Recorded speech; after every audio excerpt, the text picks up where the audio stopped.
H. You weren't too sensitive. You weren't overreacting. You were drowning in a love that made you disappear. And now, you're rising. I want to take you back to a moment.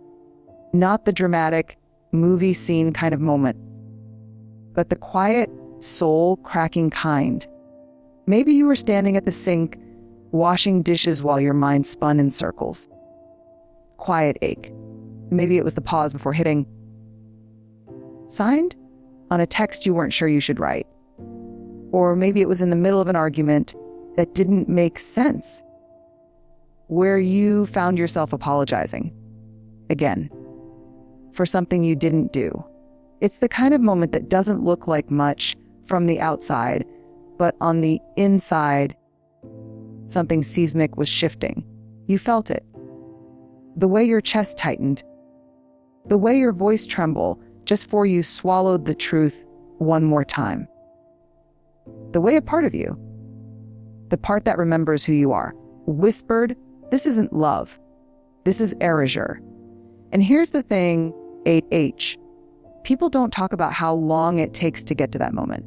They don't talk about the exhaustion that comes from bending, folding, and the quiet H, contorting yourself into a version that feels acceptable to someone who is only ever satisfied when you are small. 8. They don't talk about the invisible bruises, the ones left by gaslighting, blame, shifting, silent treatments, and conditional affection. But you were never naive. And the quiet, you were empathic. You didn't stay because you were weak. You stayed because you kept believing that if you just loved them harder, showed up more, the quiet H, compromised a little further, maybe they'd change. Maybe they'd see you, appreciate you, love you back with the same depth you loved them. You weren't a fool. You were a mirror. That's what they never saw coming. You see, narcissists are terrified of mirrors.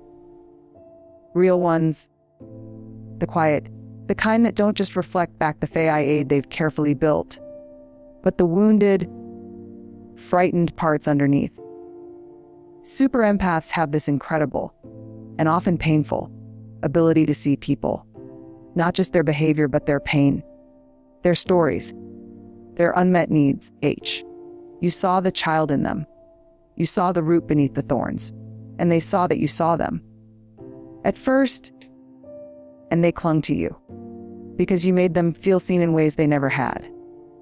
But over time, your clarity became threatening, because you didn't buy the mask.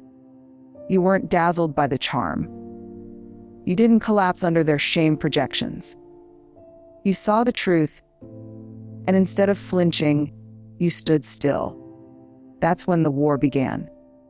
Not with fists or screaming matches, but with tiny cuts to your self-worth. The twisting of words.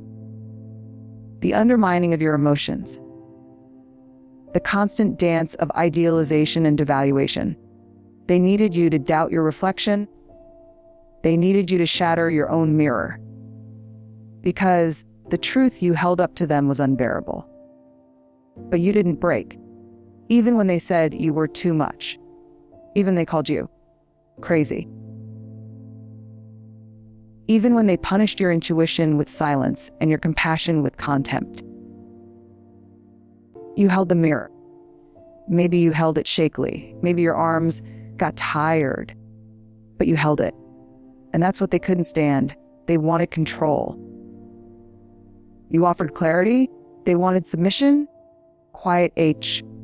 You brought presence. They wanted a void to echo their story. But you were not a void. You were a reflection, a boundary, a quiet resistance to disappearing. Here's the truth. Here's the truth no one tells you when a super empath finally walks away. It isn't an explosion. It's a quiet revolution. No yelling, no drama, just a mirror being placed gently on the ground, turned away for good. They call it abandonment. But it's not. It's a reclamation and the quiet H, because you were never meant to be someone's emotional landfill. You were never meant to bleed, self-dry, keep someone else comfortable. You were never meant to live in a house built on eggshells, walking quietly so someone else could feel big. Your presence is medicine, but medicine is not meant to be abused. So if you're standing in that moment, whether it's already behind you or just ahead, know this: when you walk away, you're not being cruel. You're being clear. You're not giving up. You're not leaving them behind. You're finally catching up with yourself. You are the mirror that refused to shatter. And that is their worst nightmare. But it's your beginning. The beginning of a life built on truth, on courage, on boundaries that protect your soul, not cage it. Now take a breath and take one step forward. You're not breaking, you're becoming. There's a kind of heartbreak that doesn't come from one big moment. And the quiet ache, it's not the loud betrayal, the slamming door, or the shouted argument. It's slower than that. Quieter, it's the death that happens in pieces. In every small moment you chose their comfort over your truth, their needs over your boundaries, their chaos over your peace, and the quiet ache. You don't even notice it at first. It starts with one compromise. One decision to let something slide. One time you stay silent when your body is screaming to speak. One time you say yes when you mean no, because saying no would mean conflict, and conflict means punishment. And somewhere deep down, you've been taught that your peace is less important than keeping the peace. And so you abandon yourself, just a little, then again, and again. Until one day, quiet H, you look in the mirror and can't quite recognize who you've become. You're still there, kind, loving, generous, but dimmed, muted, shrunken, like someone pressed mute on your spirit so someone else could take the mic. When you're in a relationship with a narcissist, this self-abandonment doesn't just happen. It's demanded, but not overtly. No, it's subtler than that. It's in the way your feelings are dismissed, in the way your joy makes them jealous, in the way your needs are always too much, unless they benefit from them. You learn to tiptoe around their moods, ache, to predict their reactions, to swallow your instincts because your intuition always seems to be wrong in their eyes. And maybe the hardest part is that, for a while, you believe them. You believe that you are too sensitive, that your tears are manipulative, that your memories are faulty, that your gut can't be trusted. Ache. Because someone who says that they love you keeps insisting that your reality is invalid. And that kind of gaslighting, especially when you're an empath, ache, when your first instinct is always to look inward, can be soil crushing. So you shrink, you fold, you contort, you survive, because that's what it becomes. Not love, but survival. A constant state of vigilance, a constant need to manage, fix, absorb. And no matter how much love you pour in, it's never enough to fill the bottomless pit inside them. But let's tell the truth, hearing that wasn't love. That was performance. That was self-erasure. And the quiet H, that was the slow starvation of your authenticity in exchange for scraps of connection. You kept showing up, not because they earned it, but because you are love, H. Because empathy runs in your bones. Because you couldn't bear the thought of abandoning someone, even as you abandoned yourself. But here's what I want you to hurg. That voice inside you that kept whispering, this isn't okay. It was never wrong. That H, that ache in your chest when your needs were dismissed. That was truth trying to get your attention. That sense of numbness that started creeping in, and the quiet H, the exhaustion that felt deeper than sleep. That was your soul waving a red flag. You were not broken. You were responding to an environment that made you feel invisible. A quiet H. And even in the midst of all that pain, you never fully disappeared. You're here. That means some part of you, no matter how small, stayed alive. Stayed awake in the quiet ache. Stayed waiting for the moment you'd say, no more. And I want to be honest, that moment doesn't always come with clarity. Sometimes it comes with guilt, with fear, quiet H, with grief. Because walking away from self-abandonment means confronting how long you lived without your own voice. It means grieving not just the relationship, ache, but the parts of you that were silenced for the sake of keeping it. But you're not too late. Healing is not about blaming yourself for the love you gave. It's about learning to turn that love inward, maybe for the first time in your life. It's about recognizing that you deserve the same tenderness, the same presence, the same loyalty you've so freely given to others, and that kind of return to self. It's messy, it's raw, it's vulnerable, but it's also holy, the quiet ache. Because the moment you stop abandoning yourself is the moment you stop settling. You begin to rewrite the story. The quiet ache, not the story they told you about who you are, but the real one.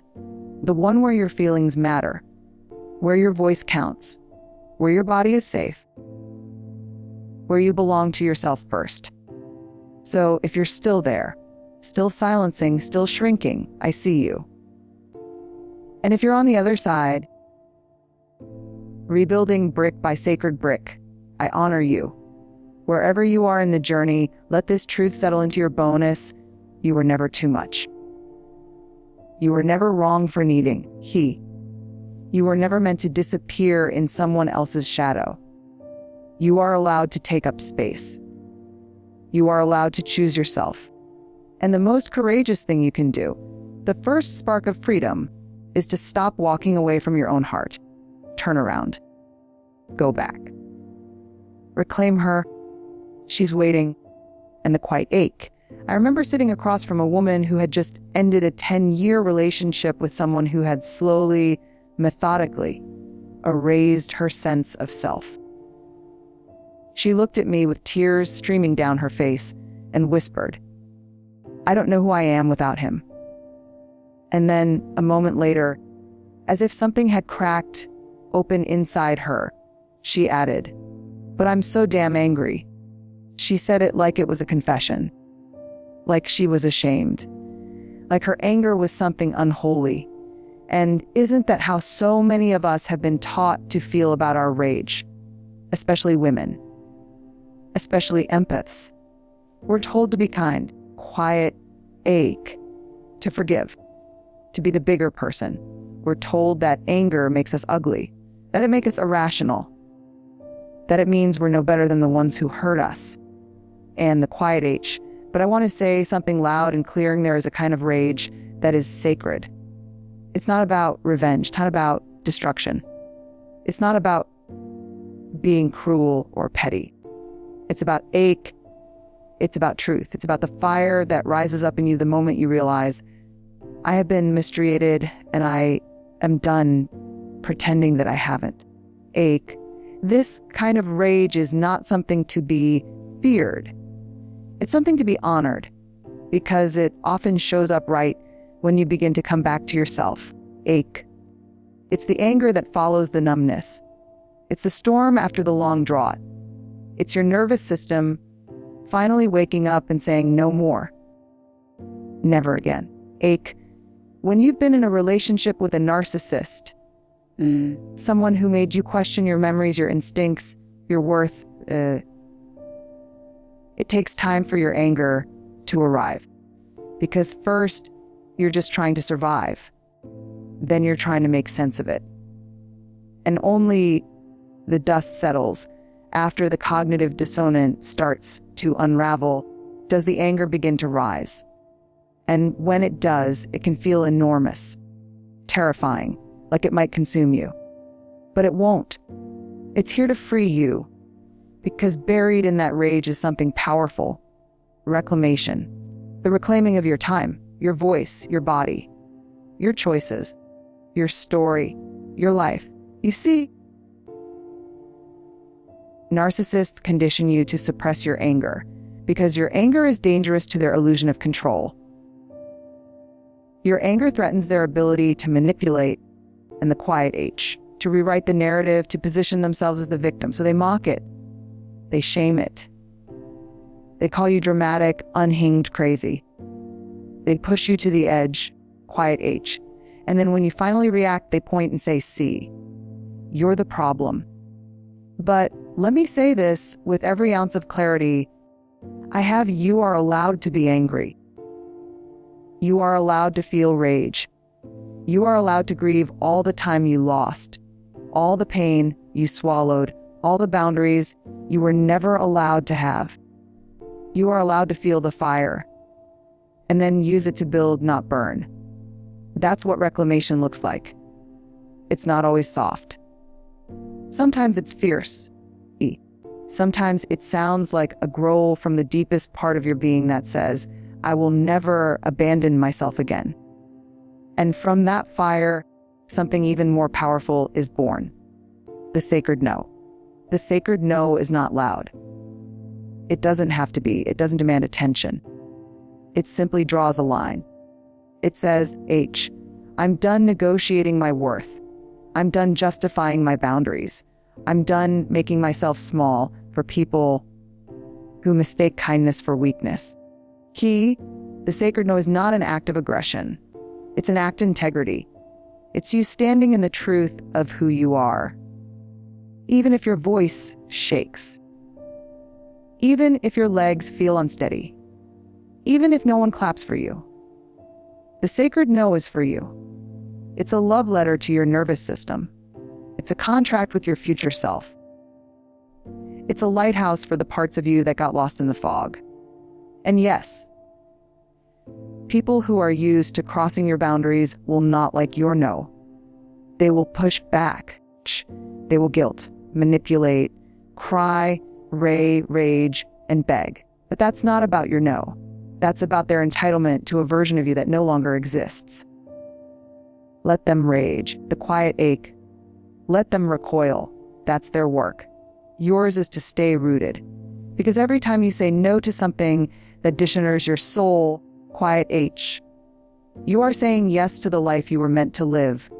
Every no to gaslighting is a yes to clarity. Every no to manipulation is a yes to peace. Every no to self-abandonment is a yes to belonging to yourself. So if you feel angry, let yourself feel it. Not to hurt others, but to heal yourself. If you're afraid of your power, that's okay. Move gently. But don't move away from it. Move toward it. Speak it. Live it. You don't owe anyone your silence. Act. You don't owe anyone your obedience. You don't owe anyone the version of you that makes them comfortable. What you owe, what you deserve, is a life built on truth, on boundaries, on fierce, compassionate self-respect. Let the fire come. It's not here to burn you down. It's here to light the way home. Quiet H. There's a story I want to share with you. Not because it's dramatic, but because it's real. And the ache, I sat across from a woman who had just left a relationship that had quietly consumed her for years. She wasn't running away from a fight or a fiery argument. She wasn't escaping a moment of crisis. She was walking away from years of erosion, years of being made smaller, less visible, less her. She told me, with a voice barely above a whisper, people think leaving him means I'm weak, that I couldn't handle it. But I feel like I've been fighting a war for years. And now, finally, I'm choosing peace.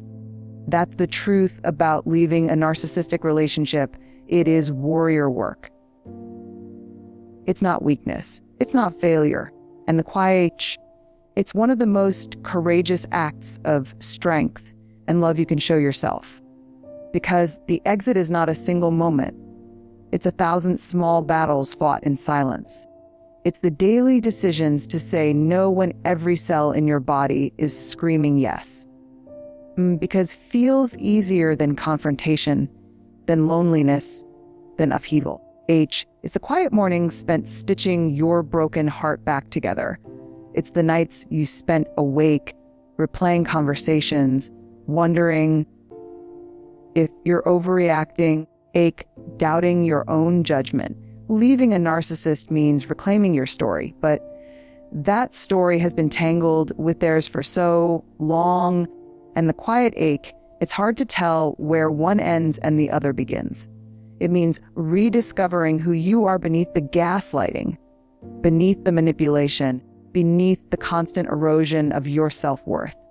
And that rediscovery is not a gentle stroll. It's a battle, a reclaiming of territory in the landscape of your soul. Ache.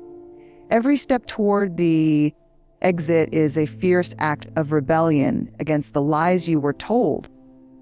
That you are not enough, that you are broken, that your needs don't matter.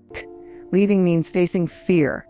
Fear of being alone. Fear of being judged. Fear of the unknown. Fear that you won't find love again. Fear that you might be wrong about everything. But it also means choosing yourself. Choosing to believe in your own worth. Choosing to honor your pain. Choosing to protect your heart. That's warrior work. Ache. Because warriors don't just fight battles against others. Sometimes, the hardest battles are the ones fought within. The battle against self-doubt. The battle against shame. And the quiet ache. The battle against the conditioning that told you to stay, to tolerate, to shrink. Warrior work is standing up after you've been knocked down over and over again. And deciding you won't be defeated by a story that wasn't yours to carry. And the quiet H. Warrior work is setting boundaries that others will challenge, but you refuse to bend. Quiet H. Warrior work is learning to listen to the voice inside you. The one that knows your truth. Even when it trembles, even when it's scared. Warrior work is choosing peace over chaos, freedom over control, and love for yourself over the need for approval. So if you're thinking that leaving is weakness, the quiet H, I want you to feel this deeply. Leaving is the bravest thing you will ever do. It's a declaration of self-love that can shake the foundation of your world. It's messy, it's painful, it's lonely. But it is also healing, powerful, and profoundly liberating. You are not running away. You are running toward the life you deserve. You are a warrior. And this exit, it's your battle cry. There's a quiet moment that comes after the storm of leaving. A moment when the dust settles and you finally look around at the pieces of yourself scattered across the ground. Quiet ache. It's both terrifying and sacred because this is where the real work begins, the return to holiness. For so long, you were fractured, pulled apart by the weight of someone else's needs, their demands, their relentless rewriting of your reality. You were asked to be someone you weren't. Softer, smaller, quiet H. Less complicated. And in that asking, you lost parts of yourself. Maybe you forgot what it felt like to say what you truly thought. Maybe you abandoned your dreams and the quiet, your boundaries, your desires. Maybe you carried around a version of yourself that was safe, but not real. But here's the thing about wholeness. It's not about perfection. It's not about having all the answers or being fixed. Holiness is a messy, beautiful process of gathering your scattered pieces and learning to hold them with tenderness and courage. 8H. It's about meeting your own brokenness with kindness instead of judgment. It's about allowing yourself to feel the full spectrum of your emotions. The grief, the anger, the relief, the hope, without rushing to tidy it all up. Returning to wholeness means reclaiming your body as a home, not a battleground. For too long, your body may have been a place of tension, fear, or numbness. A place where you silenced signals of pain or discomfort to keep the peace. But now, you begin to listen. 8H. You learn to hear what your body has been trying to tell you all along. Maybe it's a whisper of fatigue, a pang of hunger for joy, a tremble of excitement at new possibilities. Quiet, this journey is also about reclaiming your voice. Not the voice that was taught to be small or quiet or apologetic, but the bold, authentic voice that has always been inside you, waiting to be heard. It's the voice that says, "In the quiet ache, I matter. I deserve respect. I will no longer settle for less than my truth." Speaking your truth may feel shaky at first, like learning to walk again after a long fall. But every time you do, in the quiet ache, you rebuild strength. And wholeness is deeply relational. It's about reconnecting with yourself and with others in ways that honor your boundaries and nurture your soul. It might mean rediscovering friendships that were put on hold. It might mean saying no to people who drain you and yes to those who see and cherish full humanity. It might mean learning to trust again, not blindly, but wisely. Remember, this is not a straight path. There will be days when the past feels heavy, when old wounds sting, when the temptation to retreat into old patterns is strong. And that's okay. Healing is not linear. It's a spiral circling back, diving deeper, rising higher. It requires patience, self-compassion, and the willingness to show up for yourself again and again. Quiet ache. The return to wholeness is also an act reclaiming your story, not as a victim, but as a survivor, a thriver, a creator of your own life. It's about rewriting the narrative that said you were powerless and replacing it with one that celebrates your resilience, your courage, the quiet H, and your capacity to love and be loved on your own terms. So if you find yourself standing among the broken pieces today, know those fragments are not your defeat. And the quiet H, they are the raw materials of your rebirth. With time, tenderness, and fierce love, you will gather them, shape them, and become whole again. Not despite what you've endured, ache, but because of it. This is your sacred journey back to yourself. And every step you take is a radical act of courage and grace.